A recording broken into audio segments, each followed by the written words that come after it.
Saya membacakan CV dari pemateri. Beliau namanya adalah Ahmad Muksid.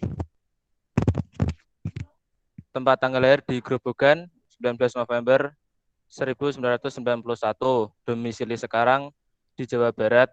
Pekerjaan sebagai staf Bawaslu dan co-founder dari Minerva ID.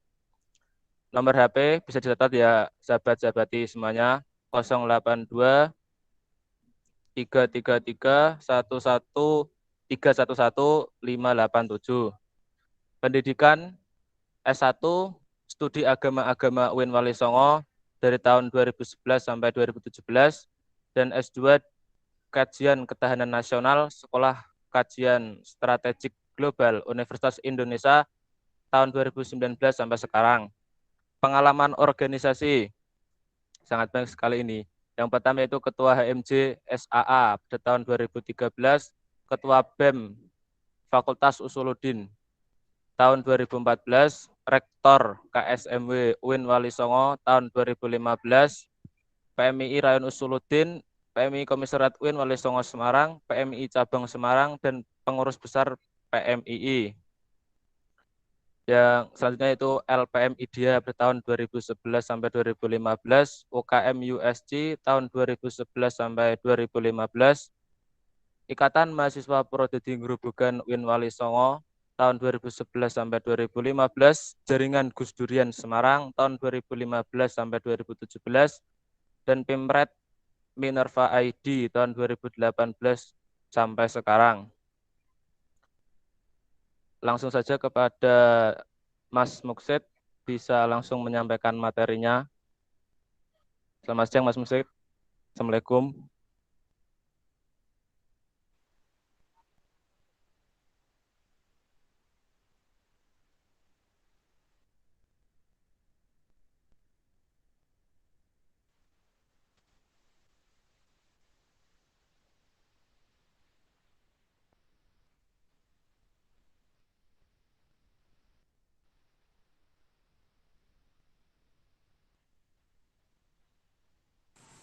Mohon maaf, Mas, tidak kedengaran suaranya.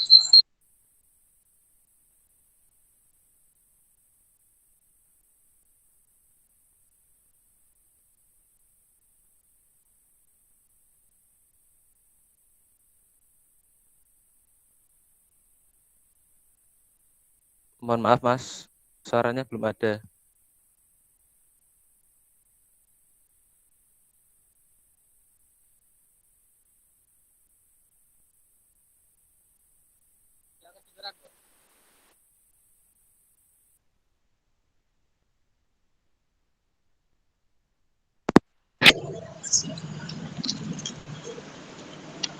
Dengeran enggak?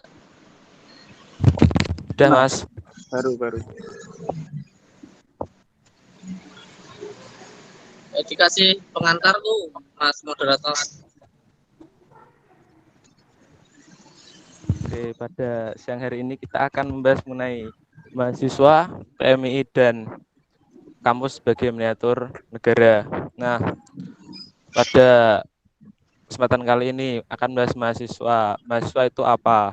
Mahasiswa secara ringkasnya yaitu orang yang menempuh pendidikan di kampus.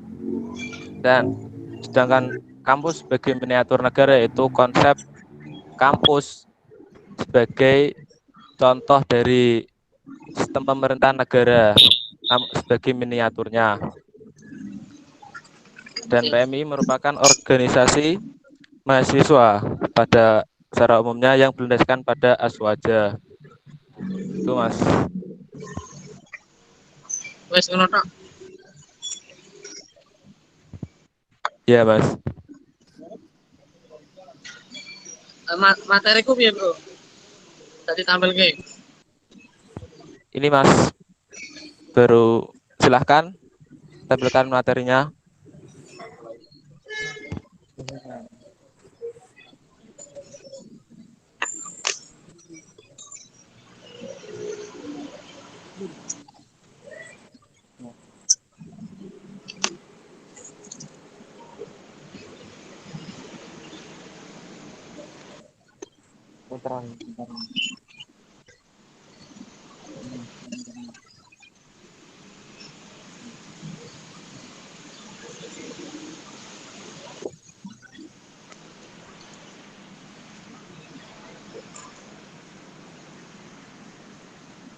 Ayo.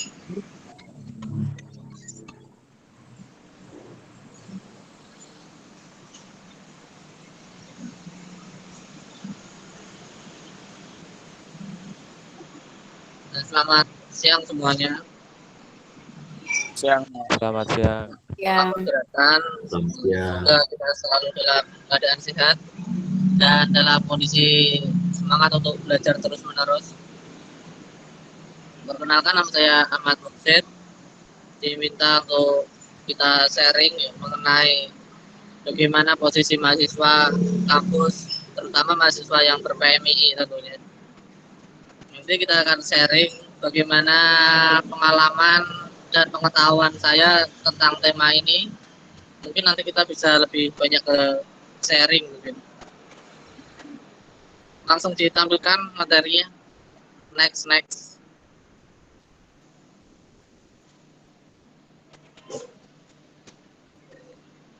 Ini kita langsung ke peran mahasiswa dulu ya, sebelum kita mengetahui bagaimana relasinya dengan kampus dan peta perpolitikan yang ada. Ayo, peran mahasiswa apa ini? Peran mahasiswa banyak banget ya, dan saya di sini mau mengetengahkan ada 4 peran utama ya, dan 4 pilar yang saya susun sebagai perubahan sosial, sebagai social justice warrior, pembelajar, dan penyambung lidah rakyat.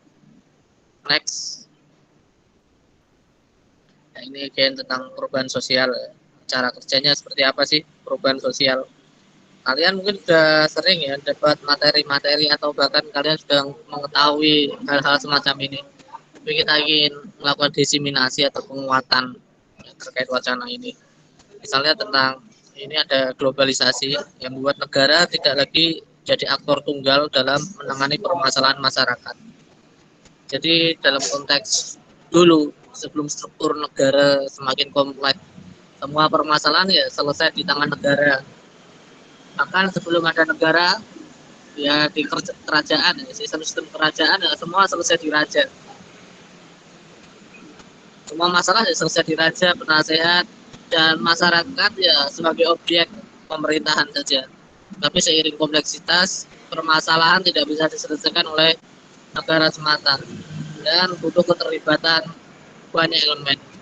Siapa saja elemen itu ya, aktor perubahannya bisa dari kelompok masyarakat sipil, organisasi non pemerintah atau LSM, kepemudaan, komunitas profesi, bahkan individu. Nah, di sini yang menarik, kalau dulu ya awal misalnya angkatan mahasiswa 66, mahasiswa 70-an, 80, 98 hingga kalian ini yang lahir di milenium kedua atau generasi milenial seperti kita, ya, semuanya semakin kompleks ya. Perubahan sosial bahkan bisa dilakukan oleh seseorang. Mungkin kalian sudah pernah sering lihat ceng.org ini. Ini kan salah satu yang mengembangkan Mas Usman Hamid. Dia juga direktur Amnesty International. Amnesty International pada sejarahnya itu adalah organisasi yang berjejaring antar negara di Eropa. Kenapa mereka lahir? Awalnya karena banyak kesalahan-kesalahan yang dilakukan pemerintah dalam salah tangkap hukum atau kebijakan-kebijakan yang menyangkut kepentingan publik tapi tidak diadvokasi secara serius oleh pemerintah, tidak dicarikan solusi serius oleh pemerintah, sehingga dalam kompleksitas struktur tatanan negara tadi diperlukan struktur lain untuk memberi solusi pada permasalahan-permasalahan tadi. Seiring perkembangan zaman, ya bukan hanya masyarakat sipil, bukan organisasi keagamaan seperti NU, kepemudaan seperti PMII ini, tapi bahkan setiap orang bisa melakukan perubahan sosial ini, bisa menjadi agen perubahan sosial, walaupun dia bukan ber-PMII, bukan mahasiswa, lulusan SMP misalnya. Di ceng.org misalnya kita kan bisa melihat ya, petisi-petisi yang dilakukan itu oleh individu-individu dengan berbagai tema masalah sosial yang beragam. Ya teman-teman di sini mungkin bisa lihat di ceng.org langsung kalau belum pernah bertemu dengan tema-tema advokasi seperti ini. Terakhir ada yang tersangkut undang-undang ITE juga di Surabaya, seorang perempuan yang biasa mengkritik skincare ya, atau tempat ya, salon kecantikan seperti itu. Berikutnya, ya ini sebagai pembelajar. Ini lebih ke internal. Kalau kita akan perubahan sosial, social justice warrior yang akan kita bahas nanti, ya itu hal-hal yang tanggung jawab kalian kepada publik sebagai mahasiswa. Mahasiswa tanggung jawab sebagai publik nanti akan luas, tapi sebagai pribadi kita juga ada punya peran ini yang sering tidak dibahas dalam pembahasan tema-tema serupa. Ya, pembelajar ini artinya profesional. Sebelum kalian menguasai tema-tema yang lain, kalian harus berusaha kuasai ilmu mengenai jurusan kuliah kalian masing-masing. Karena harapannya Indonesia ke depan dengan berbagai perbaikan di demokrasi dan reformasi di struktural birokrasinya akan mengusung profesionalisme kerja ini. Ini kaitannya ya kita akan terus dituntut ya bahwa kompetensi itu bukan hanya dilihat dari ijazah pertama itu. Kemudian meskipun tidak hanya dilihat dari ijazah, tapi kita harus memastikan bahwa kita menguasai ilmu di dalam jurusan kita. Nah, ini sebenarnya menjadi permasalahan karena ini khusus di Raya Nusuluddin ya. Maka saya ketengahkan tema ini karena banyak orang yang minder, punya inferior karena merasa salah jurusan. Pertama itu, jadi walaupun kalian merasa salah jurusan dan seterusnya, kalian tidak bisa lepas atau abai untuk memperdalam profesionalitas ini, khususnya mengenai ilmu di jurusan kuliah kalian. Ini sebelum masuk ke peran-peran yang lain seperti perubahan sosial atau peran yang lainnya. Kemudian wide open, ini kan hal yang biasa ya, yang jadi kewajiban. Jadi jangan mempelajari keilmuan di bidang jurusan semata. Setelah langkah pertama, artinya ini saya secara hierarkis ya, secara urutan. Ini secara skala prioritasnya kuasai ilmu di jurusan. Kemudian kalau prioritas itu sudah tercapai ya, kita harus wide open, berpikir lebar. Kenapa berpikir lebar? Karena sejak awal tadi sudah saya katakan, struktur dunia ini, terutama negara-negaranya semakin kompleks, sehingga ya ilmu agama tidak bisa diselesaikan oleh tafsir hadis saja. Kita harus paham misalnya permasalahan lingkungan, kita paham ekologi, kita paham ilmu hukum politik lingkungan, kemudian bagaimana dunia ekstraktif tambang batu bara bekerja dan seterusnya. Jadi wide open ini membuat kita berpotensi menjadi orang yang punya pengetahuan komprehensif dalam memecahkan permasalahan. Jadi jangan sampai kita usuluddin tapi kita alfa atau naif untuk tidak mempelajari dasar-dasar dari ilmu hukum. Bagaimana proses pengadilan, pra-peradilan dan seterusnya. Apa itu hukum pidana, apa hukum perdata dan seterusnya. Karena kaitannya peran mahasiswa nanti untuk advokasi dan seterusnya yang input dalam perubahan sosial tadi. Peran perubahan sosial tadi ya termasuk advokasi dan seterusnya tidak bisa kalian pelajari di bangku kuliah yang dalam konteks ini di bingkai atau punya bingkai batasan bingkai di Fakultas Usuluddin. Jadi kalian harus pelajari ilmu ekonomi dan seterusnya dan itu bisa tersedia di banyak platform ya. Kalian bisa belajar otodidak, bisa ikut pelatihan dan seterusnya. Yang terakhir berjejaring, ikut pelatihan, ikut kegiatan. Ini juga sering digunakan untuk ngetes kungfu biasanya ya. Aktif dulu menyebutnya sebagai ngetes kungfu. Ngetes kungfu ya, misalnya si Khairul ini sudah jadi ketua rayon, merasa sudah hebat, sudah paham berbagai tema, sudah merasa jago politik. Tapi benarkah dia paham politik itu? Makanya dia ikut pelatihan di luar kampus sehingga dia bisa mengukur pengetahuannya terkait politik tadi sudah benar atau belum. Dia sudah mumpuni apa belum? Sudah selevel dengan mahasiswa di semester yang sama dari kampus lain atau belum? Nah, hal-hal yang ini membuat kita terhindar dari euforia, dari merasa sok jago, menguasai kampus dan seterusnya. Jadi nanti misalnya ketua BEM jurusan, ketua BEM fakultas dan seterusnya perlu mengikuti pelatihan-pelatihan di luar ini. Buat ngetes kungfu, buat ya kita nggak euforia lah. Kalau dijago kandang di kalian oke sudah hebat, ya kita perlu keluar lagi. Slide berikutnya. Ini ya, sudah pernah dengar apa belum? Aku nggak tahu ya, apa sahabat-sahabat di sini. Tapi ingat, ini ada Social Justice Warrior. Ini ya SJW ya. Sekarang di era-era buzzer dan seterusnya ya, sering diplesetkan jadi sahabat Jokowi. Jadi SJW ya sering diplesetkan sebagai sahabat Jokowi dan seterusnya. Ini banyak di Twitter dan lain-lain, kita sering jadi social justice warrior. Tapi secara sederhana saya definisikan sebagai pribadi atau kelompok yang punya kesadaran kritis dalam melihat kondisi politik, punya politik awareness, yang menyuarakan, biasanya dia menyuarakan isu lingkungan, kesetaraan gender, kebebasan berpendapat atau berekspresi. Ciri-ciri social justice warrior itu mungkin ya sesuatu yang mewah ya. Dulu tidak semua orang paham mengenai berbagai tema atau isu ini, harus ikut pelatihan khusus atau belajar lebih mendalam selama bertahun-tahun dulu untuk punya kesadaran kritis, kemudian menyampaikan kepada publik bahwa ada masalah di lingkungan. Misalnya kayak sekarang misalnya perubahan iklim, jangan sampai anak PMI tidak paham permasalahan di seputar perubahan iklim, karena ini jadi tema global dan ini menyangkut semua ekosistem yang ada, artinya manusia, hewan, lingkungan, terutama hubungannya dengan pertumbuhan dan pembangunan ekonomi.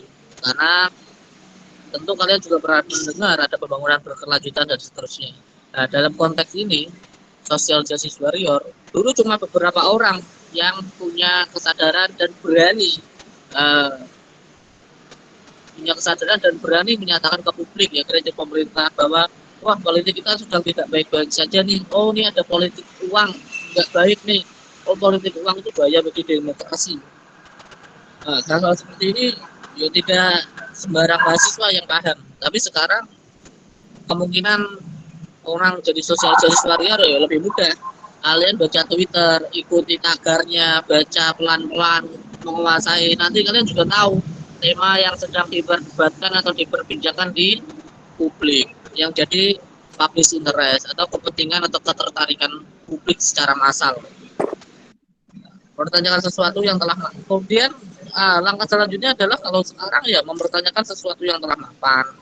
Apa sistem ekonomi yang ada ini sudah tepat? Apa model pemilu seperti sekarang sudah tepat? Apa model jaminan pelayanan kesehatan sekarang seperti BPJS sudah tepat? Apa model pelayanan transportasi PT KAI dan seterusnya itu sudah sesuai kebutuhan Indonesia dan seterusnya. Intinya social justice warrior itu punya peran tanggung jawab untuk mempertanyakan hal-hal yang sebenarnya sudah dianggap mapan oleh banyak orang dan berani, misalnya di masyarakat desa, politik yang dianggap tabu, membicarakan politik paling di cie ngomong di politik, cie aktivis, bahkan kalau di kontrak bareng dulu ya, pengalaman saya di kontrakan saya 10 orang, yang PMI cuma 2 orang. Pas semester awal ya kita kalau berangkat diskusi ya di cie aktivis mau diskusi dan seterusnya. Nah, itu tugas social justice warrior yang sampai sekarang harus tetap dihidupkan ya.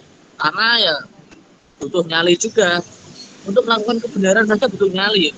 Artinya kalian mau ikut rapat, kalian mau diskusi, kadang ya butuh nyali bahwa emang itu sesuatu yang normal dilakukan mahasiswa, bukan sesuatu yang mewah. Kalau bandingannya dengan mahasiswa yang kuliah pulang itu kan sesuatu yang seolah-olah elit, prestis. Padahal emang yang normal ya seperti itu. Yang nggak normal yang kuliah pulang itu. Jadi definisi normalnya kan beda.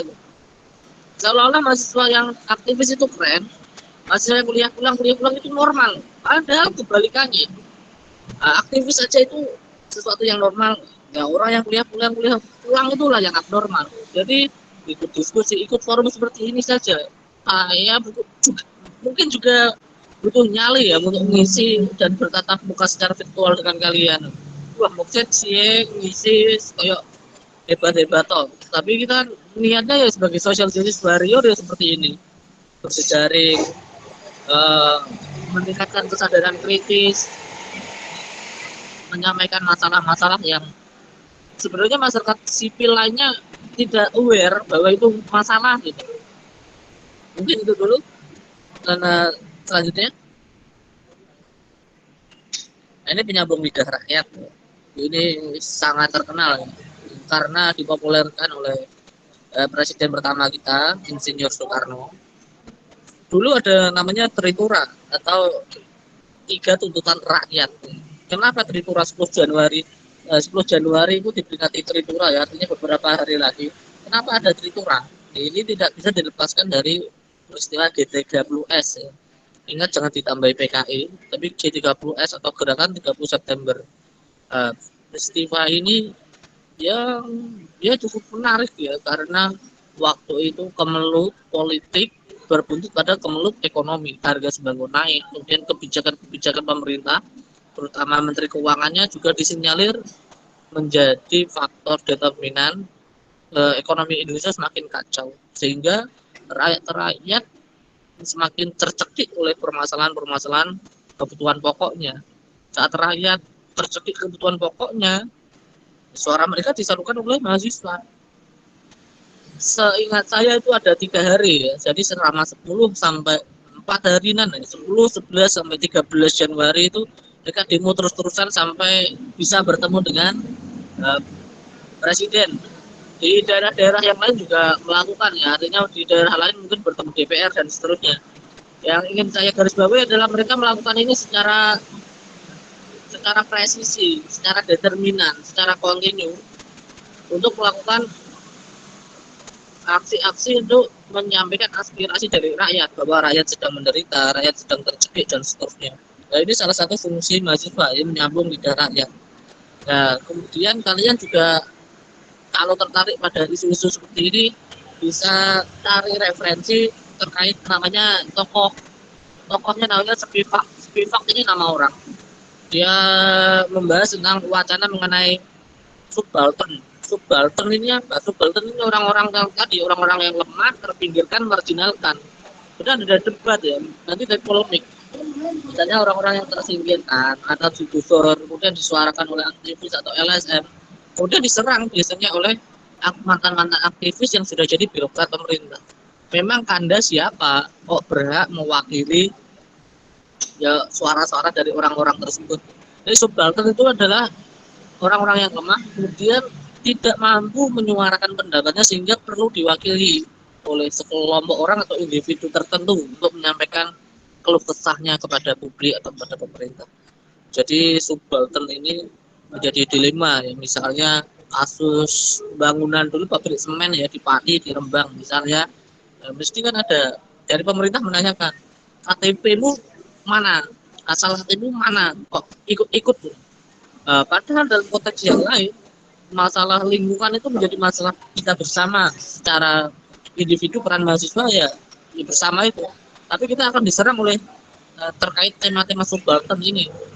Memangnya kamu orang Pati, memangnya kamu orang Rembang, kok berani-beraninya ikut bersuara untuk tolak pabrik semen misalnya?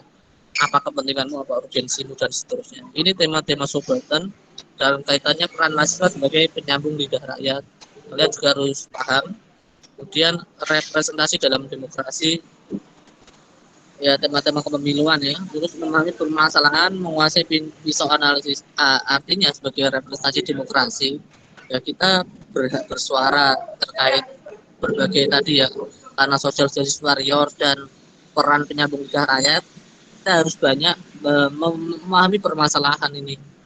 Di kampus-kampus yang misalnya PTN yang pemiluannya pakai musyawarah, kemudian BEM-BEM-nya tidak punya background PMII, HMI dan seterusnya, biasanya mereka program kerjanya ya tidak ideologis, kemudian berdasarkan capturing permasalahan, artinya mereka menangkap masalah apa yang sedang terjadi. Sebenarnya ada masalah apa yang sedang terjadi, kemudian hasil tangkapan mereka terhadap fenomena permasalahan yang ada dijadikan program-program kerja.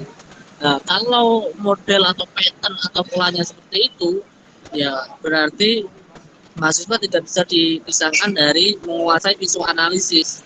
Nah, kan nanti setelah PKD ada materi analisis sosial. Ini kaitannya dalam peran mahasiswa untuk menyambung lidah rakyat. Kalian bisa menganalisis sosial. Jadi jangan sampai program kerja BEM fakultas, BEM jurusan itu tidak ada sangkut pautnya dengan masalah yang sedang terjadi di masyarakat. Nah, ini mungkin tidak semua orang paham. Masalah itu apa? Definisi masalah saja kadang orang tidak paham. Ini moderator manggilnya siapa dirimu? Coba jelaskan masalah ya apa sih menurutmu yang dimaksud masalah? Masalah secara sederhana ya yang menimbulkan banyak yang menimbulkan sedikit manfaat. Oh, dirimu berarti masalah. Dirimu sedikit manfaatnya. Masalah itu secara sederhana adalah sesuatu realitas sosial yang ada di depan mata kita yang berjarak dengan realitas ideal yang seharusnya terwujud dalam pikiran kita. Jadi realitas idealnya kalau masyarakat kelas bawah itu jangan dibebani banyak pajak, sementara pajaknya tinggi, berarti ada masalah gitu. Dalam konteks misalnya saya mahasiswa jurusan akidah filsafat misal, masalah idealnya apa? Pemuda kita harus bisa berpikir secara runtut, terstruktur, ya, paham tentang logikal, fallacy dan seterusnya. Itu kan ideal. Nah, masalahnya apa? Realita lapangannya ada. Ternyata mereka bias, tidak pakai logika dalam berpikir. Itu kan ada gap, ada jarak. Jarak ini yang disebut masalah. Jangan sampai nyusun program kerja itu tidak berdasarkan masalah, tidak berangkat dari masalah. Kerja-kerja PMI Raya Nusudin atau properti saya rasa juga tidak semuanya didasarkan pada model-model pattern seperti ini. Tapi ini kan bukan pattern satu-satunya. Saya rasa tapi pattern ini yang harusnya jadi skala prioritas. Harus berdasarkan masalah. Masalah tafsir keagamaan ekstremisme. Apa yang menyebabkan ekstremisme? Ternyata ada salah satunya adalah tafsir agama yang serampangan, yang salah tafsir dan seterusnya. Itu kan realita. Nah, idealnya apa? Ya tafsirnya harus bla bla bla dan ada metode lain-lain, ada takhrij hadis dan seterusnya. Ya ini harus disesuaikan. Itu yang saya anggap sebagai menguasai pisau analisis untuk memahami permasalahan. Sehingga dalam menyambung lidah rakyat nggak asal-asal. Misal kemarin ya ada yang wacana terkait pertalite dihapus dan seterusnya itu. Nah, itu kan jadi masalah nggak sih di rakyat? Masalahnya apa? Ada gapnya apa? Jarak ideal dan realita yang sedang terjadi itu apa? Kalian gunakan pisau analisis yang jelas sebagai penyambung lidah rakyat. Karena sampai detik ini belum ada gerakan mahasiswa yang mengupayakan atau mengetengahkan tema atau kasus tersebut ya, wacana penghapusan itu. Slide selanjutnya. Ini kampus miniatur negara. Kampus miniatur negara ini apa sih kira-kira sebenarnya? Atau semua yang ada di dalam negara apakah ada di dalam kampus? Semua praktek yang ada di negara apa di dalam kampus? Atau yang kedua, memahami bagaimana kampus bekerja, artinya mengetahui bagaimana negara bekerja. Jadi kalau kita ingin tahu bagaimana kerja negara ini dijalankan, ya kita harus tahu bagaimana kampus ini dijalankan. Atau malah yang ketiga, kita ingin jadi negarawan, kita jadi aktivis mahasiswa dulu. Artinya karena realitanya banyak praktek di negara ini sama dengan praktek yang ada di kampus, jadi untuk jadi seorang negarawan kita harus jadi aktivis dulu. Nah, tiga ini dari ketiga kemungkinan ini menurut kalian mana yang paling memungkinkan jadi definisi kampus sebagai miniatur negara? Tentu bisa jadi tiga-tiganya benar. Selanjutnya,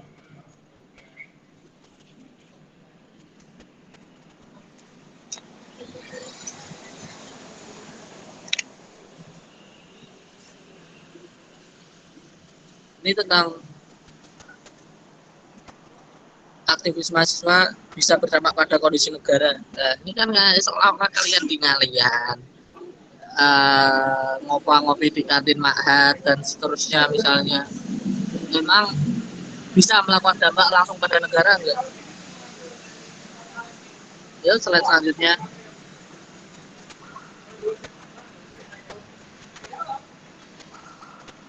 Ya sebenarnya bisa berdampak ya, asalkan ada beberapa syarat ya. Menjalankan 4 peran mahasiswa tadi, kalau 4 peran mahasiswa tadi dijalankan ya sebenarnya bisa berdampak, sangat-sangat bisa ya, karena sejarahnya emang sejarah perubahan adalah sejarah pemuda. Kata Pramudia Anantatur, mungkin ada yang belum mengenal Pramudia Anantatur, tapi Pram mengatakan bahwa pemuda itu ya sebenarnya sudah tahu apa yang harusnya dia lakukan. Dia hanya butuh keberanian untuk merealisasikan apa yang dia ketahui itu. Ya misalnya ada Mas Bayaki, gitu. Mas Bayaki tahu kalau main game itu nggak bagus ya. Main game secara terus menerus ya. Itu kan nggak bagus untuk perkembangan diri. Tapi dia nggak cukup berani untuk mendelete atau menguninstall gamenya. Gitu. Sebenarnya kita tahu, nah, ini fungsi-fungsi pemuda include atau masuk dalam 4 peran mahasiswa ini. Dan mampu menjadi pemroduksi gagasan, opinion leader. Ya. Kalau di PBPMII yang sedang dikerjakan adalah menyiapkan kader-kader sebagai leader opinion atau pembuat opini, promotor, penggerak opini yang harusnya dikerjakan dari berbagai permasalahan sosial yang ada banyak. Kemudian kalian harus mengeluarkan gagasan mana yang harus jadi isu nasional misalnya. Ya, maka kalian harus jadi pemproduksi gagasan ini sehingga apa yang terjadi di kalian, khususnya di Rain Institution, akan terrepetisi, akan tersebar ke berbagai kampus lain sehingga gerakannya semakin besar. Tentu syaratnya dihubungkan dengan yang ketiga ini, berjaring dengan gerakan mahasiswa lainnya. Tidak bisa PMII berdiri sendiri, harus punya jaringan dengan gerakan mahasiswa lain, jaringan komunitas lain, misalnya LBH. Kalau sekarang ada Pelita, ada jaringan Gus Durian, ada LBH Apik, ada Yayasan Setara, ada berbagai hal. Selanjutnya,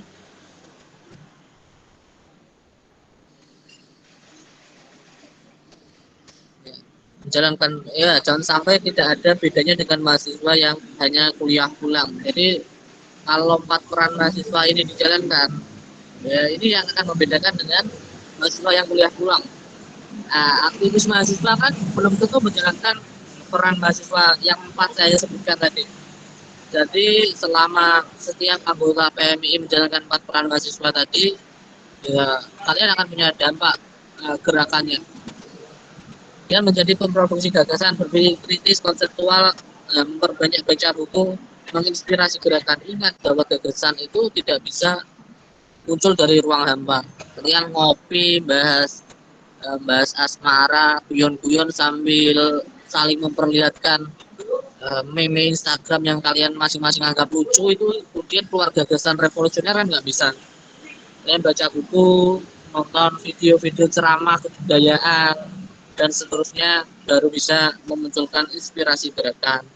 Berpikir kritis konseptual ini kan bisa jadi proker, misalnya ya prokernya apa, misalnya mendatangkan tokoh siapa, menggerakkan wacana apa misalnya.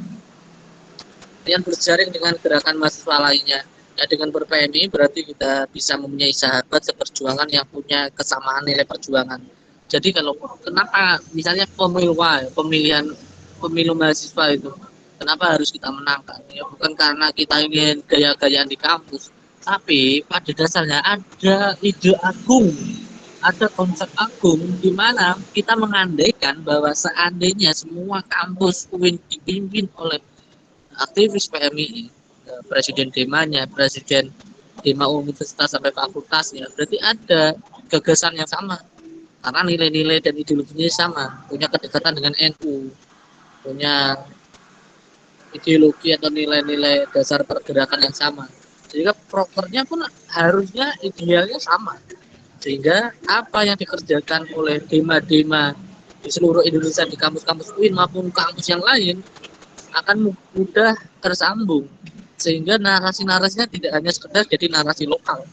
Apa yang diwacanakan di Malang akan terdengar di Surabaya, akan terdengar di Kediri, akan terdengar di Makassar, akan terdengar di Manado, di Padang, dan seterusnya.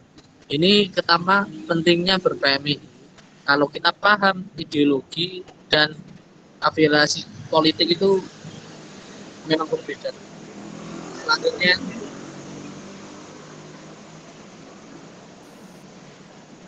misalnya ini kebijakan seorang presiden mahasiswa yang dibarengi kebijakan serupa oleh presiden mahasiswa kampus lain akan menghasilkan dampak lebih besar dan nyata. Ini terkait nilai tawar politik ya. Jadi kalau kampus Semarang saja yang membicarakan tema tadi ya, kasus Pertamina Pertalite, ya jasoso atau biasa saja dianggap riak kecil di samudra, ini nggak ngefek. Tapi kalau tema ini bisa disuarakan juga di Surabaya, di Merauke, di Aceh, di Padang, di Medan, bisa di Banjarmasin dan seterusnya, maka narasinya akan besar dan kalian bisa berdampak pada pemerintah, apalagi diikuti oleh aksi-aksi nyata, bisa turun ke jalan, bisa lewat tagar-tagar di Twitter dan seterusnya. Nah, hal ini membuat mahasiswa PMI yang berpolitik kampus dia akan paham bagaimana negara bekerja atau kampus bekerja, karena dia punya semacam konsepsi untuk membangun jejaring ya, seperti itulah masyarakat sipil akan melakukan kerja-kerjanya untuk melakukan perubahan dampak sosial. Selanjutnya, ya berprime adalah satu cara yang memungkinkan semua kampus mempunyai kebijakan yang sama karena adanya kesamaan ideologi dan kesamaan nilai-nilai yang diperjuangkan. Nah, ini bedanya ya dengan kampus di UNES misalnya, mereka juga mereka tidak menggunakan ya, tidak hanya di UNES ya, di kampus-kampus yang lain misalnya kalau di Semarang tidak semuanya pakai pemilu mahasiswa, sistem pemilu, bahkan tidak ada partainya. Kalau kita kan ada pemilu partai, ini kan cara kita bahwa sebelum kita senior kita atau pendahulu kita kan tahu konsep miniatur negara itu tadi, bahwa bagaimana cara menjalankan negara itu ya bisa dilihat dari bagaimana menjalankan kampus. Jadi sebelum jadi negarawan ya jadi aktivis dulu, karena kalau jadi aktivis hebat, aktivis sukses, dia akan tahu bagaimana negara berjalan, sehingga dia akan dimanapun dia berada akan mampu memainkan perannya untuk terus melakukan dampak sosial, dampak perubahan sosial yang ke arah lebih baik. Selanjutnya, udah ya, gitu aja dari saya. Terima kasih atas penyampaian materi dari Mas Musid yang bisa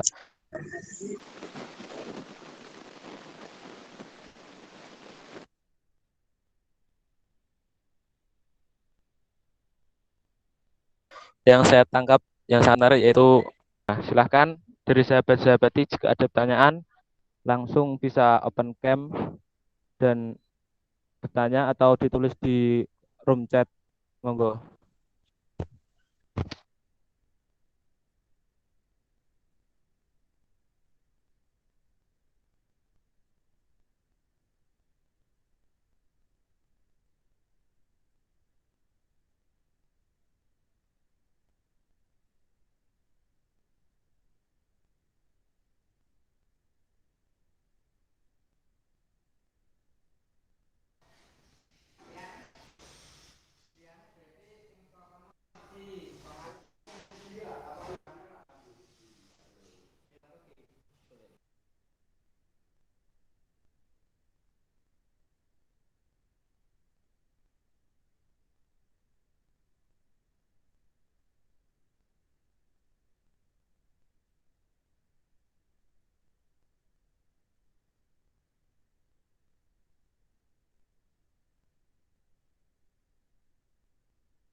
Mungkin dari Alma Maba 2021, sahabat Ela bisa bertanya, silahkan.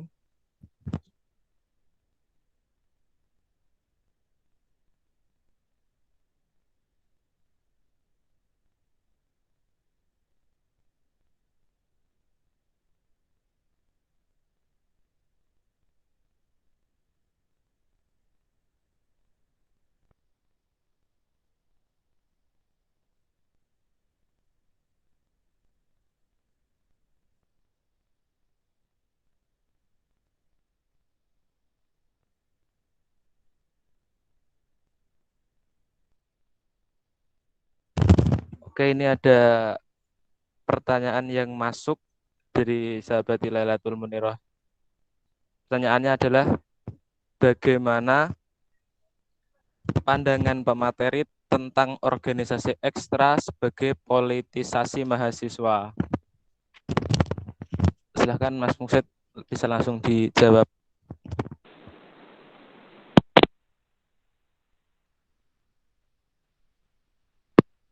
Halo, aku nggak paham pertanyaannya, bro.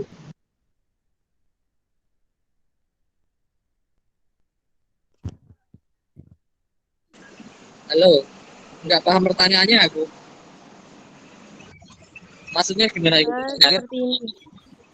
Sahabat Ila bisa langsung open mic saja. Silahkan. Ya, seperti ini maksud saya. Kan pertanyaannya Politisasi mahasiswa itu apa maksudnya? Ngerti aku. politisi, maksudnya sebagai politik yang sangat berpolitik sekali di kalangan itu kampus. Apakah hanya organisasi ekstra saja yang sangat menonjol? Apakah organisasi IMRA itu tidak terlalu sangat politiknya?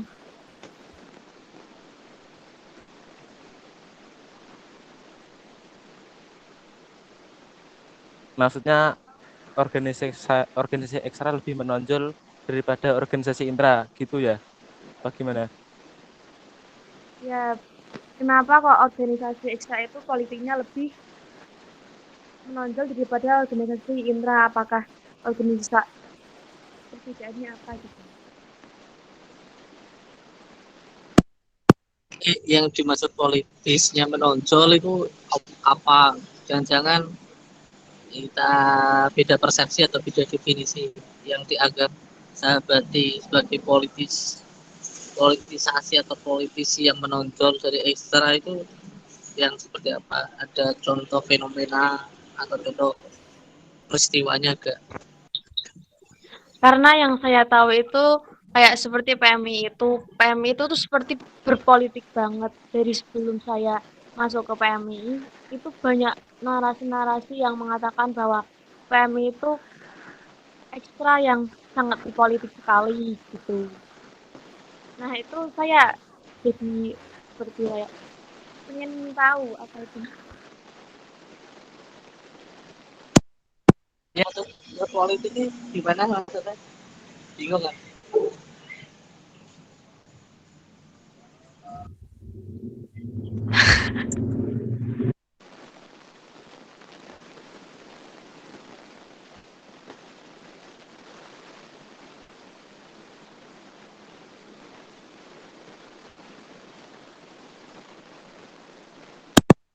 Apa Mas Moderator pertanyaannya kira-kira? Saya kurang paham itu apa yang dimaksud Mungkin gini Mas, politisi kan apa yang menonjol itu apa kegiatan yang dianggap politisir, mempolitisir politisi atau apapun istilahnya tadi. Saya kurang paham dari yang pertanyaannya. mungkin terkait dengan ekstra intra tadi ya. Mungkin yang dilihat sahabat Ela tadi itu PMI itu ya sangat berpengaruh gitu loh Mas. Ada gerakannya seperti kan PMI kan ya pasti melakukan gerakan entah itu demo dan lain sebagainya untuk menuntut tentang suatu hal gitu. Tapi kalau di lingkungan kampus saya juga nggak terlalu paham kok maksudnya ekstra lebih menonjol daripada intra gitu. Mungkin terkait Saya kan politik kampus mungkin. jelaskan sebisanya ya karena memang saya kurang paham. Mungkin kan maksudnya saya kurang paham itu ya mungkin saja ya zaman saya kuliah dengan zaman kalian itu ada praktek-praktek berorganisasi yang memang sudah berbeda karena zamannya. Jadi memang saya kurang paham ya, maksud dari siapa sahabat Ela namanya. Ya saya kurang paham. Ya kedua saya akan jelaskan misalnya ya bagaimana sih kita harus ingat dulu proses bagaimana Dema atau dulu saya sebagai BEM ya atau himpunan jurusan HMJ atau sekarang BEM jurusan atau apa namanya bagaimana proses terciptanya itu. Pertama mereka dipilih melalui pemilu atau pemilu mahasiswa. Siapa yang boleh ikut pemilu? Apa PMI boleh ikut nggak? Nggak boleh PMI ikut. PMI boleh? Nggak boleh. PMI dan HMI itu nggak boleh ikut. Yang boleh ikut siapa? Partai politik yang sudah ada maupun yang belum ada, asal dia mendaftar sesuai prosedur atau SK dulu yang mengatur DEMA di Kemendagri. DEMA universitas itu ngatur ya, karena dinamika politiknya berjalan atau dinamis seiring waktu ya berubah-berubah. Dulu syarat partai harus ngumpulin 100 KTM, misalnya 100 KTM itu ya dibagi dari fakultas A, fakultas B, C, D itu harus semua ada perwakilannya. Dulu kan seperti itu. Nah, dalam konteks seperti ini harus duduk perkaranya jelas. Untuk jadi ketua BEM jurusan, ketua DEMA fakultas, DEMA universitas, syaratnya apa? Dia harus berpartai. Ya, yang ketiga, ini yang harus digarisbawahi. Yang kadang mahasiswa kuliah ulang itu nggak tahu ya, karena jarang diajak diskusi miniatur negara, kampus bagi miniatur negara. Dalam konteks belajar tadi untuk jadi negarawan harus jadi aktivis mahasiswa. Ya semuanya ya, kalau mau jadi presiden kayak Jokowi ya lewat partai. Kebetulan Jokowi bisa lewat PDI misalnya. Nah, mahasiswa pun sama. Ya kalau di PMI yang paling sering ya partainya ada PMD dan PPM. Walaupun partai yang lain juga ada. Dalam konteks seperti ini, ada nggak di ADART secara normatif PPM dan PMD itu bahwa anggotanya hanya boleh dari PMI? Sebenarnya nggak ada ADART itu. Artinya semua mahasiswa terbuka untuk bergabung ke PMD maupun PPM. Jadi nggak ada syarat anggota PMD, anggota PPM harus ikut PMI, harus ikut Makabar, harus ikut PKD, itu nggak ada. Jadi ketiga itu selanjutnya, jadi setiap orang itu haknya nggak dibatasi, haknya nggak dikooptasi, haknya dijamin setara oleh undang-undang kita, konstitusi kita, pendahulu kita itu ya orang-orang demokratis yang luar biasa hebatnya. Walaupun ada kekurangannya ya. Bahkan kita punya KPM, kampus yang lain tuh nggak punya, namanya KPM, Komisi Pemilihan Mahasiswa. Kita punya dengan seperangkat peraturan SK dan seterusnya, mekanisme dan seterusnya. Nah, dalam konteks seperti itu, ya nggak, misalkan peraturannya, yang penting peraturannya itu nggak menyalahi, tidak mengurangi hak-hak orang lain. Jadi setiap orang itu berhak berpartai. Partai itu nggak harus ber-PMI, jadi setiap orang itu berhak. Nah, masalahnya kebetulan kalau kita ber-PMI, kemudian berpartai lewat PMD maupun PPM, kemudian terpilih menjadi anggota, kemudian pengurusnya PMI semua boleh nggak? Ya boleh. Kenapa nggak boleh? Karena itu peristiwa politik, kegiatan politik. Jadi hal-hal yang perekrutannya politik juga nggak apa-apa. Ya bukan open recruitment seperti UKM, karena UKM lembaga bakat dan minat, dia bukan lembaga politik. Jadi dalam konteks perekrutannya harus open recruitment, itu yang wajar. Tapi kalau BEM jurusan, BEM fakultas, DEMA universitas kok melakukan open perekrutan, jadi orang yang terpilih itu sebenarnya nggak paham mekanisme politik yang sedang ia jalani sendiri. Jadi BEM jurusan dan seterusnya itu kalau orangnya kebetulan PNI semua ya nggak apa-apa, karena ya begitu, partai yang menangkan ya itu sudah lumrah ya. Maksudnya itu menjadi ranah kompromistis, ranah kompromi di mana seorang pemenang dari partai PPM atau PMD ingin seperti apa struktur kepengurusannya.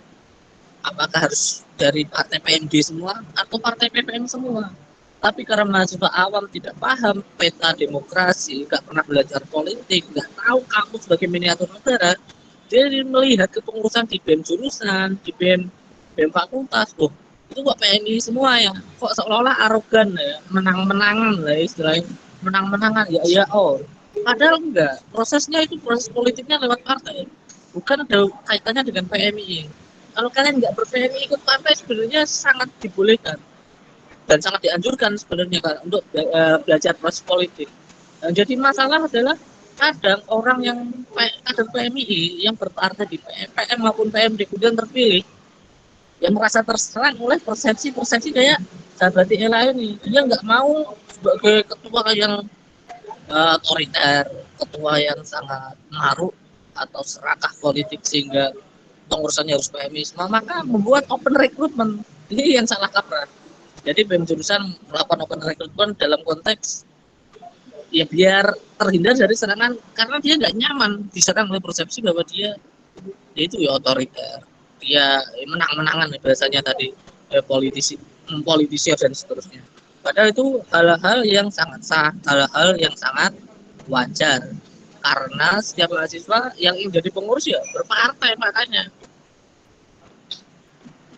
Ya, pendapat saya ini bisa salah kalau ada temuan bahwa ADART di PPM atau PMD menyatakan bahwa syarat jadi anggota itu harus PMI. Nah, ini juga jadi masalah internal, masalah laten di internal PMI sendiri. Karena kadernya belum yang diajak berpartai ya belum tentu sudah pernah baca ADART partainya. Bilang oke, mana aku batin. Dan hal yang jadi politik itu sebetulnya saya juga kurang tahu karena yang ditanyakan tadi saya kurang tahu karena tidak ada studi case-nya atau kasusnya seperti apa. Tapi yang jelas saya anggap ada persepsi seperti itu. Dan ya semuanya kalau maju baru masuk kan ya semuanya serba PMII. Tapi saya yakinkan pada sahabat Dela bahwa itu sesuatu yang wajar karena itu proses politik. Yang paling penting ya tadi tidak ada item, tidak ada keterangan di ADART yang menyatakan mensyaratkan anggota PPM atau PMD itu harus ber-PMI. Mungkin itu dulu yang bisa saya sampaikan. Bagaimana sahabat Ella, apakah ada tanggapan? Ya, terima kasih. Itu maksud saya itu seperti itu. Oke, silahkan sahabat-sahabat yang lain jika ingin bertanya langsung saja.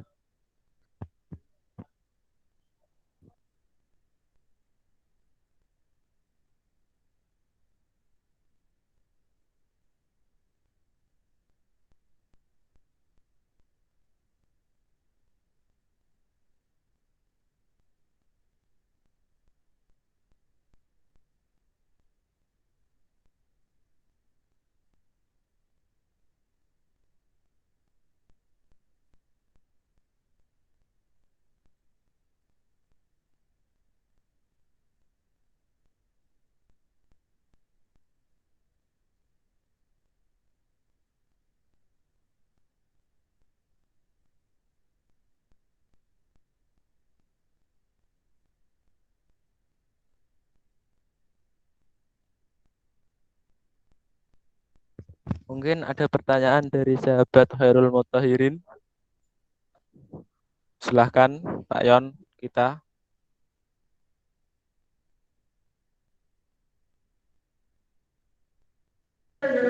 Yang lain dulu dan mungkin nanti di akhir aja. Jawab apa langsung aja, Yon. Biar teman-teman atau sahabat-sahabat nanti lain bisa ikut bertanya gitu, karena Yonnya bertanya gitu.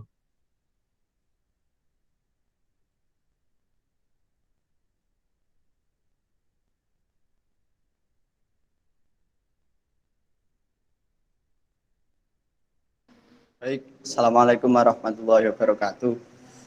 Waalaikumsalam. Terima kasih untuk pemateri sahabat Muksid yang sudah menjelaskan panjang lebar mengenai mahasiswa, PMI, dan kampus sebagai miniatur negara. Nah, yang saya tanyakan adalah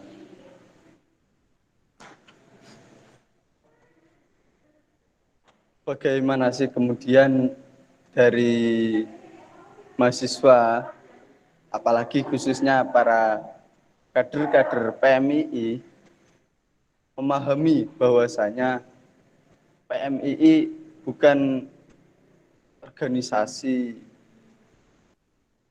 bersifat event organizer dan juga pure organisasi politik. Karena yang saya pahami kalau dalam miniatur, kalau dalam konteks negara ya PMII itu seperti organisasi masyarakat. Nah, lalu bagaimana sih kemudian PMII itu hidup di tengah-tengah negara? Mungkin itu.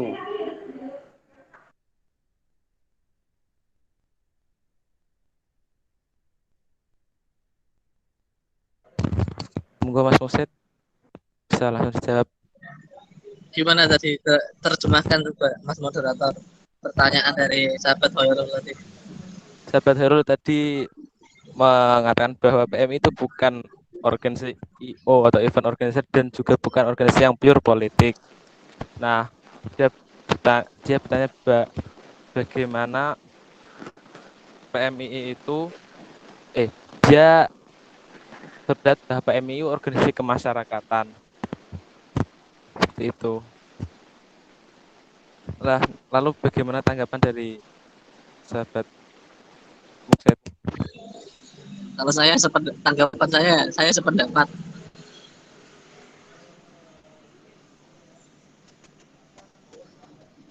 Gimana Yon?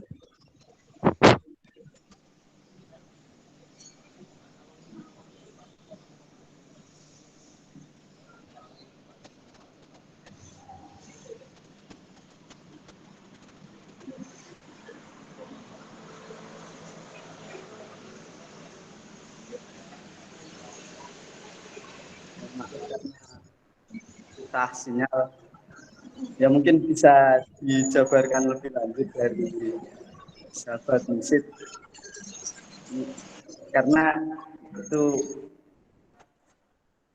ya saya kira yang dipahami bahwasanya masih banyak pemahaman bagaimana PMI hanyalah organisasi yang hanya membuat kegiatan lalu sudah sampai di sana. Itu sih. Mungkin ada penjabaran yang lebih dari sahabat Muksid mengenai hal tersebut.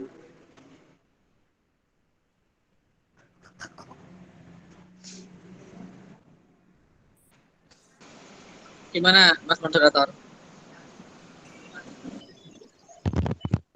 Penjabaran lebih lanjut mengenai PMI sebagai yang dianggap sebagai organisasi kemasyarakatan itu ya Pak Yon. Ya kurang lebih seperti itu. Monggo Mas.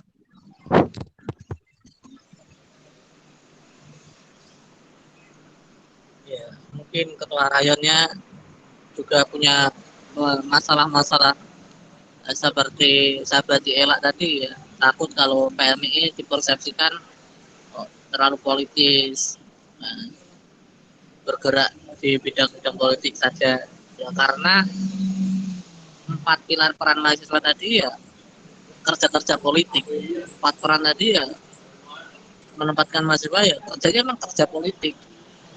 Kalau jadi aktivis mahasiswa nggak kerja-kerja politik mau ngapain ya, ikut UKM saja, karena UKM itu bakat minat. Kalau anak UKM berpolitik itu malah yang aneh.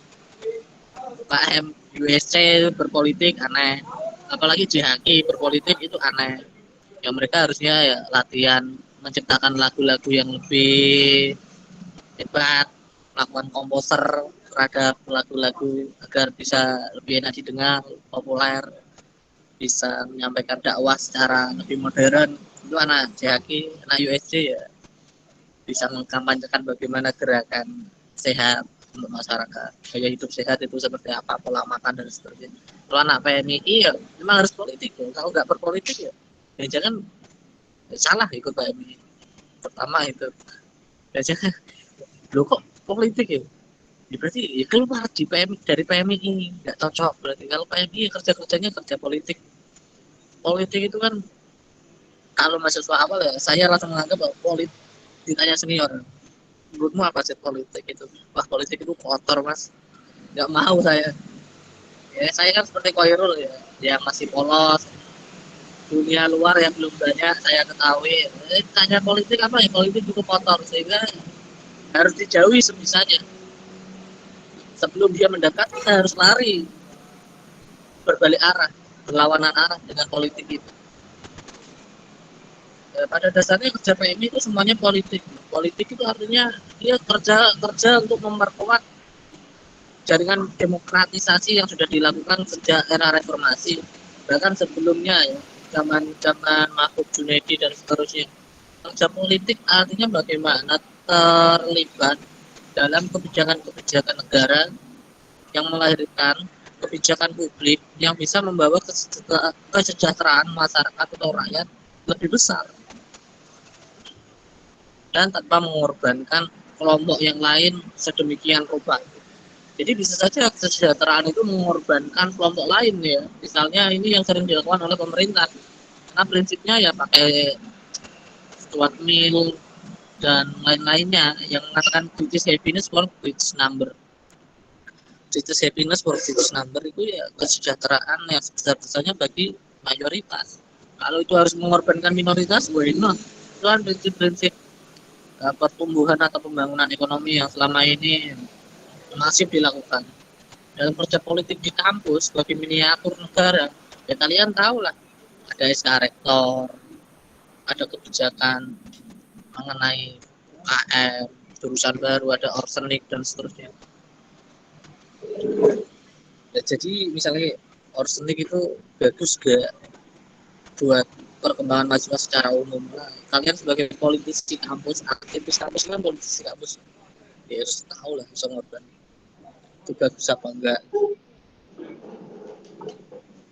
Kalau itu bagus ya ikut disuarakan, kalau enggak dikritisi kayak tadi SJW tadi, social justice warrior. Ya dalam konteks kampus miniatur negara ya seperti itu, kerjanya politisi kebijakan. Ada di kampus lain kebijakan tentang daur ulang sampah misalnya, oh di kampus kita belum ada, ya kita suarakan kebijakannya. Kalau bisa ya beserta problem solvingnya seperti itu. Gimana Mas Khairul Mutahirin? Apakah ada feedback ataupun pendapat sanggahan lagi? Mungkin sudah terwakilkan, mungkin sudah cukup. Ya, silahkan sahabat-sahabat yang lain kalau mau bertanya langsung open mic saja.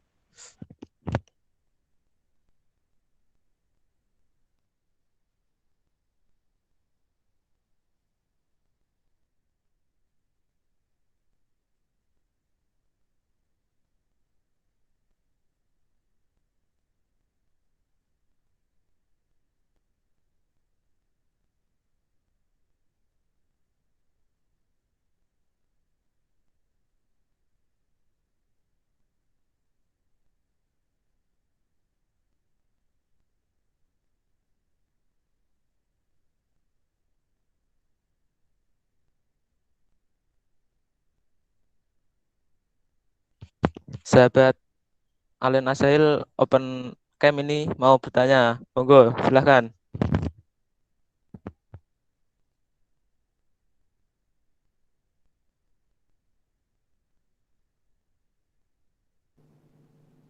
Tes. Masuk ya? Izin masuk. Assalamualaikum warahmatullahi wabarakatuh. Perkenalkan, nama saya Ahmad Ali Nasail Aulawi dari jurusan IAT. Izin bertanya, sahabat.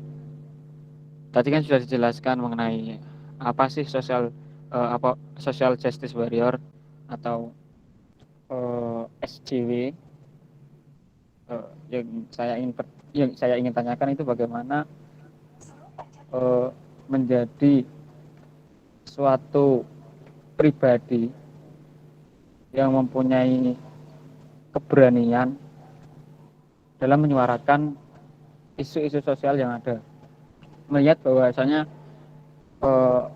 kebanyakan yang saya lihat, saya amati, kebanyakan ada banyak mahasiswa yang sebenarnya pisau analisnya yang sudah tajam, dia pandai untuk mengamati, menganalisis, tapi dalam kenyataan dia tidak mampu untuk memberanikan atau menyuarakan isu-isu atau pendapatnya.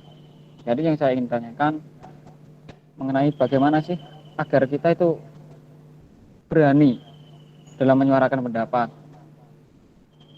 seperti itu. Ya, terima kasih Mas Sahil.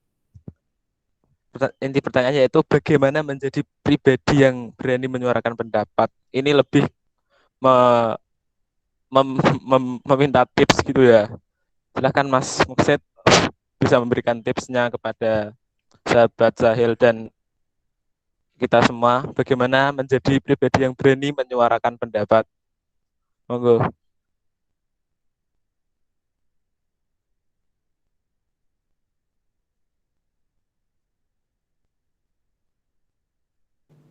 Mungkin pertanyaan bisa ditampung terlebih dahulu dan ditanyakan kepada forum apakah ada yang mau bertanya lagi. Ya, terima kasih. Ya, gimana sahabat-sahabati, silahkan untuk bertanya. Di sini ada Bintang Algamar, ini biasanya banyak pertanyaan nih. Anak IAT loh.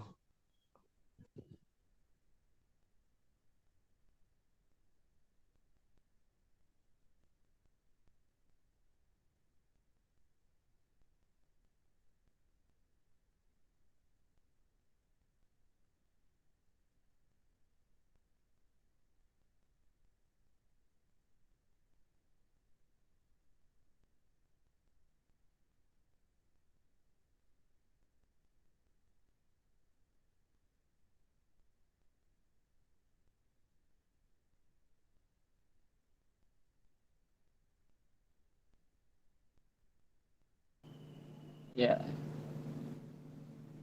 izin menanggapi ya Mas tadi terkait pertanyaan saya. Tadi kan itu mahasiswa itu harus menjadi penyambung lidah rakyat seperti itu. Jadi ya ke yang bersangkutan ketika ada isu yang berkaitan dengan rektorat ya bagaimana kita beranilah untuk menyuarakan ke rektorat ketika isunya bersangkutan dengan pemerintahan ya bagaimana untuk membangun keberanian ke pemerintahan ketika isunya di dalam ruang kelas dosen dan sebagainya seperti itu.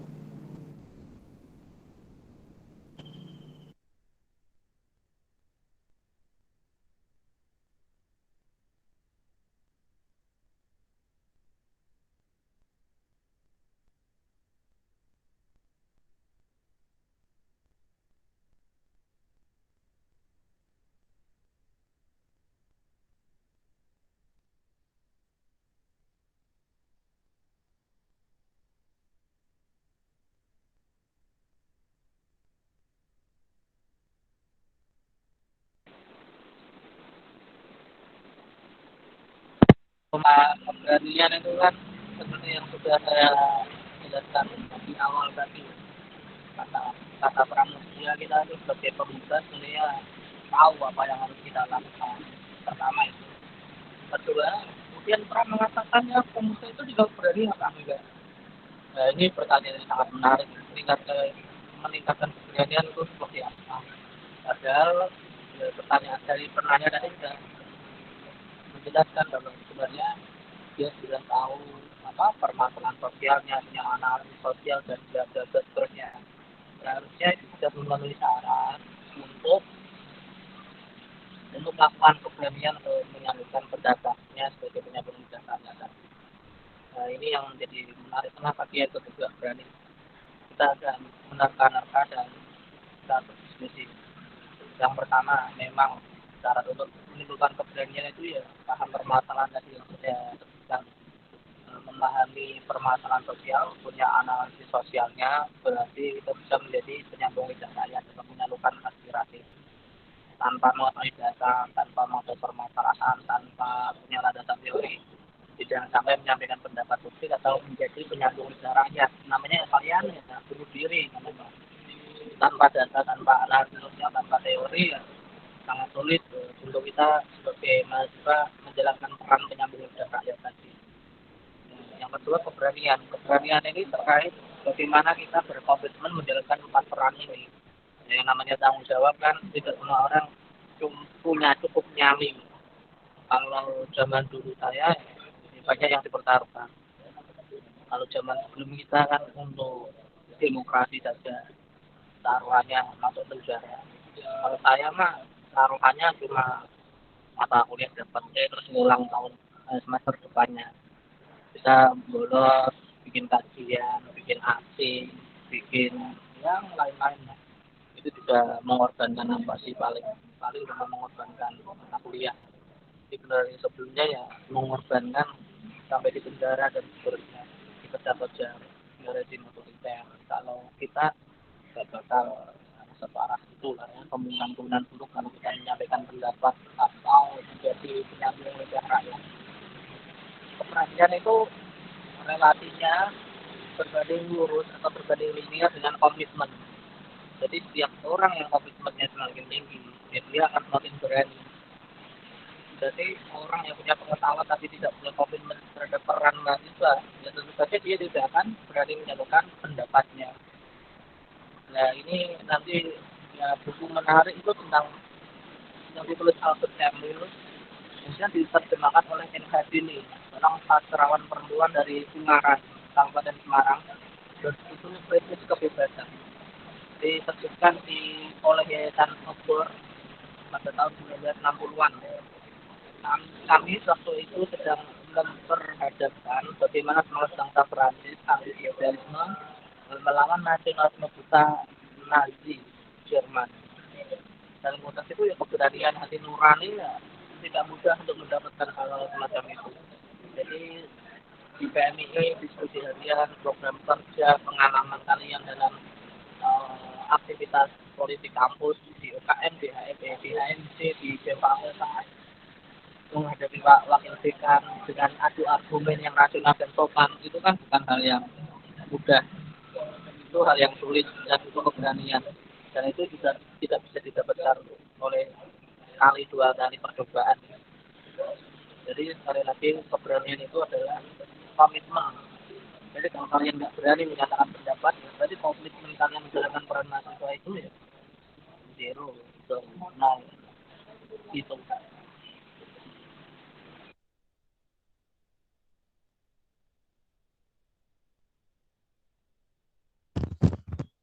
Mana sahabat Sahil, apakah ada tanggapan kembali? Cukup.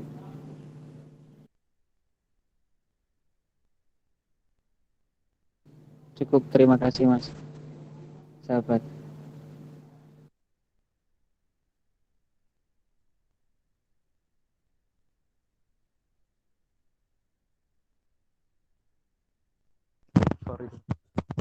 Oke, terima kasih.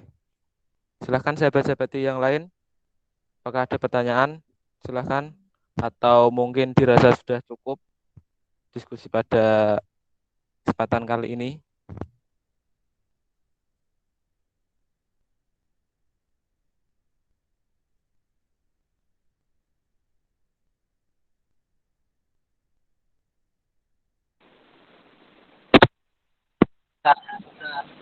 Saya akan tutup begini, sahabat-sahabat dengan ber-PMI kalian memang harus jadi politisi kampus ya, aktivis kampus itu ya jadi politisasi, jadi politisinya kampus itu. Dalam artian dia berpartai di PDI, PKB dan seterusnya.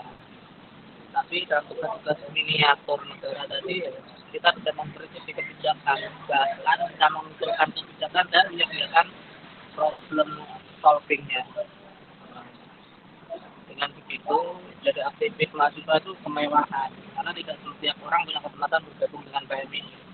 Sementara bergabung dengan PMI artinya kita lebih mudah, lebih leluasa untuk melakukan kegiatan-kegiatan politik tadi. Karena apa? Karena PMI ini bukan organisasi yang hanya ada di kalian. Karena dia PMI berjejaring sampai ke 34 provinsi yang ada di Indonesia. Setiap cabang kotanya ada sahabat-sahabat kita. Jadi dalam konteks ini, kalau ingin kita terlibat dalam isu-isu publik, atau kita punya pengetahuan yang cukup, kita bisa punya dampak yang luar biasa. Potensi kita sangat luar biasa dalam arah perubahan menjalankan peran sosial kita sebagai agen perubahan sosial tadi. Karena nilai tawar politik kita sebenarnya sangat besar karena jumlah masa kita yang sangat besar, apalagi kalau diseimbangkan dengan kualitas pengetahuan dan kualitas aksi kita, ini akan menghasilkan suatu gerakan yang luar biasa. Jadi yang menjadi masalah terakhir adalah masalah peningkatan skill, soft skill. Aktivitas di sana memang tadi terlalu getol, terlalu berat di bobot politis politisnya yang abstrak. Jadi kekurangan soft skill. Jadi dalam konteks dunia kerja mereka juga punya hambatan-hambatan yang lain. Jadi dalam konteks seperti ini, ya pengurus rakyat punya tanggung jawab untuk meningkatkan soft skill sehingga dalam kerja-kerja politiknya aktivis PMI juga mampu bertahan hidup secara layak di dunia kerja yang semakin profesional, menuntut profesionalitas ini. Mungkin itu dari saya. Terima kasih. Oke, terima kasih pada sahabat Musid yang telah menyempatkan waktunya atau memberikan waktu kepada kita berdiskusi berdialektika pada siang hari ini. Terima kasih. Dan PMI merupakan wadah yang tepat bagi sahabat-sahabat semuanya sebagai mahasiswa untuk berproses. Terima kasih. Kurang lebihnya mohon maaf. Langsung kita tutup saja. Wassalamualaikum warahmatullahi wabarakatuh. Salam pergerakan. Salam. Salam.